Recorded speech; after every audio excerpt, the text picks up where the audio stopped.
On your screen is the list of the top 10 IPOs by issue size in the history of India Inc. LIC with an issue size of 21,000 crore tops the list. But LIC will soon be dethroned from its position as the much awaited IPO of Hyundai Motor India is here. Now Hyundai Motor India is raising 27,870 crores, making it the biggest IPO by issue size ever. Now Hyundai needs no introduction. Chances are you have also owned a Hyundai car. Even I have a Hyundai car. But should you own its shares? We will find out in this video.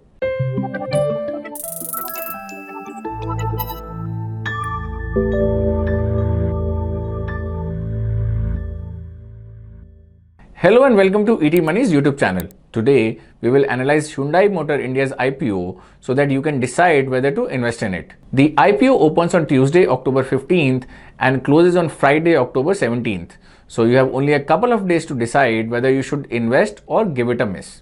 And hence, do watch this video until the end. We will tell you everything you need to know about this IPO. Now this video belongs to our IPO analysis playlist. I have mentioned its link in the description. You can explore it after you have watched this video. Now I've divided this video into certain sections which are on your screen. Alright, let's begin by understanding Hyundai Motors business.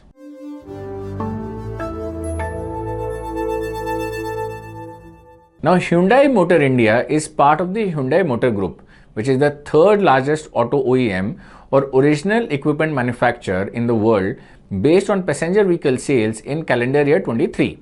Hyundai Motor India has been the second largest OEM in India since FY 2009 in terms of domestic sales volumes. In FY 24, the company sold 7.78 lakh passenger vehicles, 6.15 lakh of which were sold in India and the rest through exports. Between April 2021 and June 2024, the company was the second largest exporter of passenger vehicles. Now since 1998 and until June 2024, the company has cumulatively sold more than 1.2 crore units of passenger vehicles in India and through exports. The company's portfolio has 13 models across body types such as sedans, hatchbacks, SUVs and EVs. Its sedans include Aura and Verna. Its hatchbacks include Grand i10, i20 and i20 N-Line. Its SUV portfolio includes Exter, Venue, Venue N-Line, Creta, Creta N-Line, Alcazar, Tucson and the EV Iconic 5.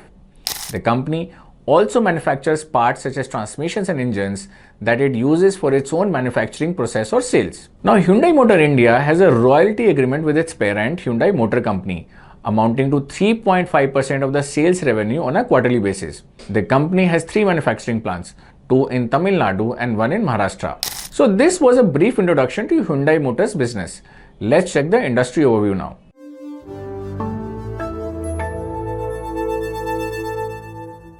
Now, the growth of passenger vehicles is closely tied to economic growth.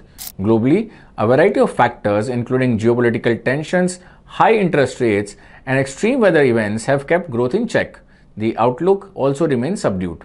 But India has witnessed strong growth momentum despite the uncertainties in the global environment. India's GDP growth is expected to moderate to 6.8% in FY 25, but it will still be higher than the pre-pandemic decadal average of 6.7%. Now between FY 25 and FY 29, India's GDP growth is expected to average 6.8% compared to 3.2% globally. Now other factors directly impacting the automotive industry's demand in India include crude oil prices, the INR USD exchange rate, monsoons, auto finance rates, per capita income, etc. Now, after witnessing a rise due to the Russia-Ukraine war, crude oil prices are expected to remain range-bound around $83 to $88 in CY24. The rupee is expected to average 84 against the dollar by FY25 compared with around 83 in FY24. A weak rupee raises input costs and fuel prices, which reduces domestic demand but increases export competitiveness. Now, monsoons directly influence inflation in India and affect car buyers' decisions. In FY25, the monsoon rains are expected to be above normal. Now, the rise in repo rates have resulted in higher financing rates across the auto segment. These rates are expected to remain firm, thus impacting the auto demand. Now, according to the IMF's estimates, India's per capita income is expected to grow at 9.4% per annum over CY 2024 to CY 2029. The car penetration in India remains very low compared to other major economies. This suggests a large room for growth. So while there are some concerns, there are ample tailwinds to aid the growth of passenger cars in India. Added to these are the government's favorable policies to aid the growth of the auto sector, especially electric vehicles.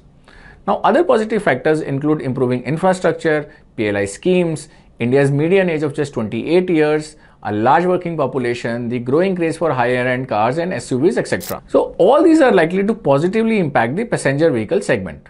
Alright, let's now look at the company's financials vis-a-vis its peers.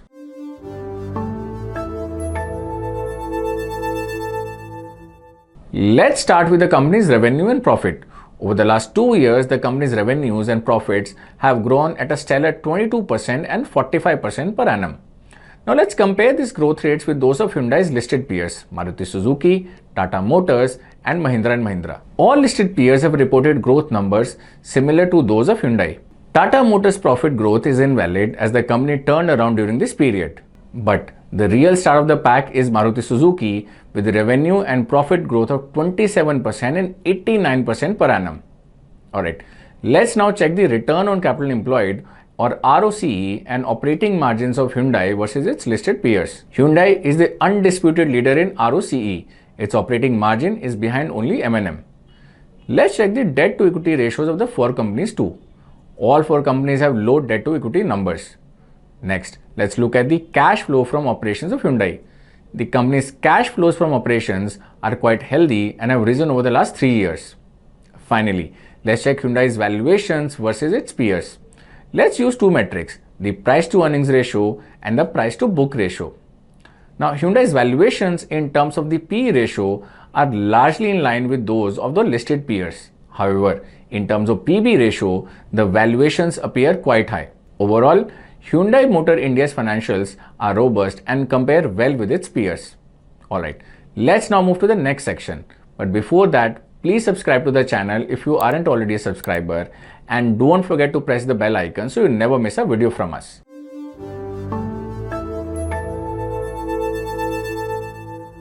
The key details of the IPO are on your screen. As we saw at the start of the video, the total issue size is 27,870 crores.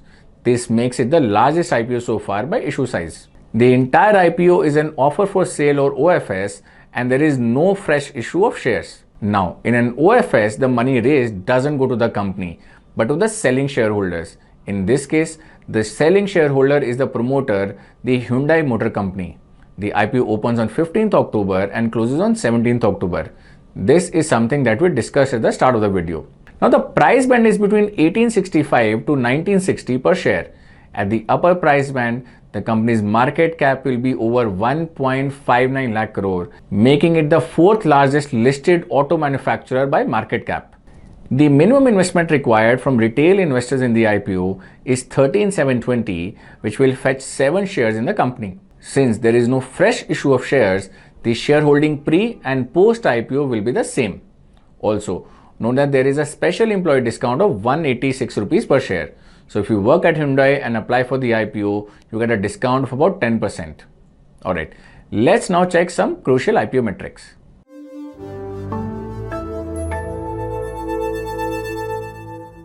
In IPOs, it is important to check not only the company's business and financials, but also IPO related metrics. We discussed these metrics in detail in our video on analyzing IPOs. This video also contains many IPO investing hacks, so watch it to increase your chances of success in IPOs. Alright, let's check these metrics in the case of Hyundai's IPO.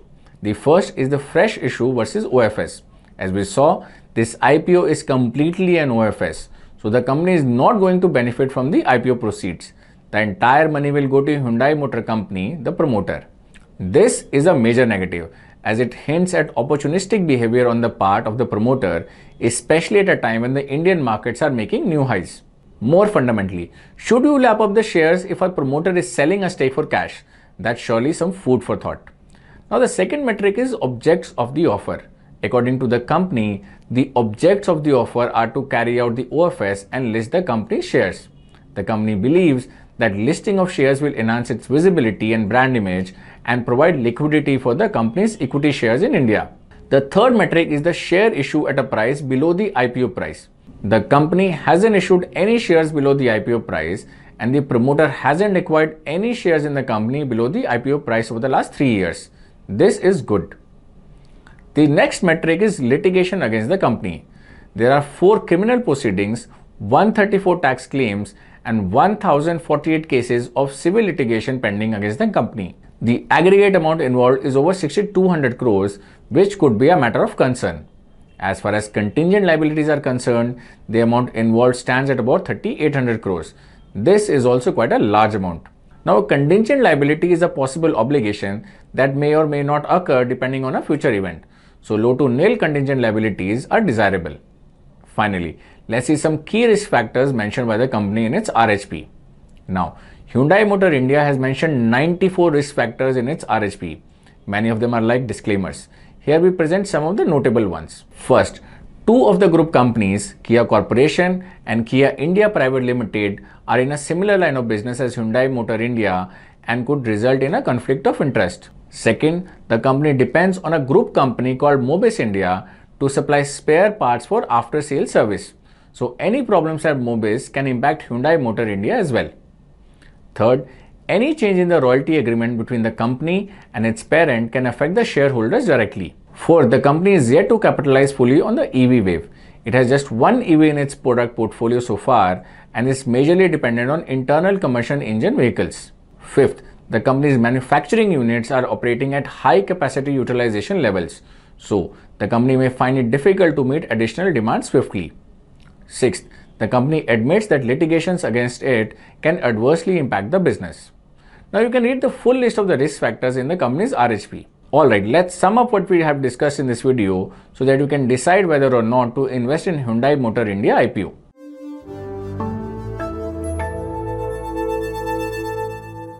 Hyundai Motor India has several strengths: brand recall, experience in the Indian market, a promising industry outlook, and sound fundamentals.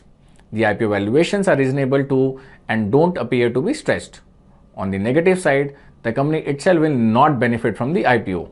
Litigations and contingent liabilities are also a matter of concern.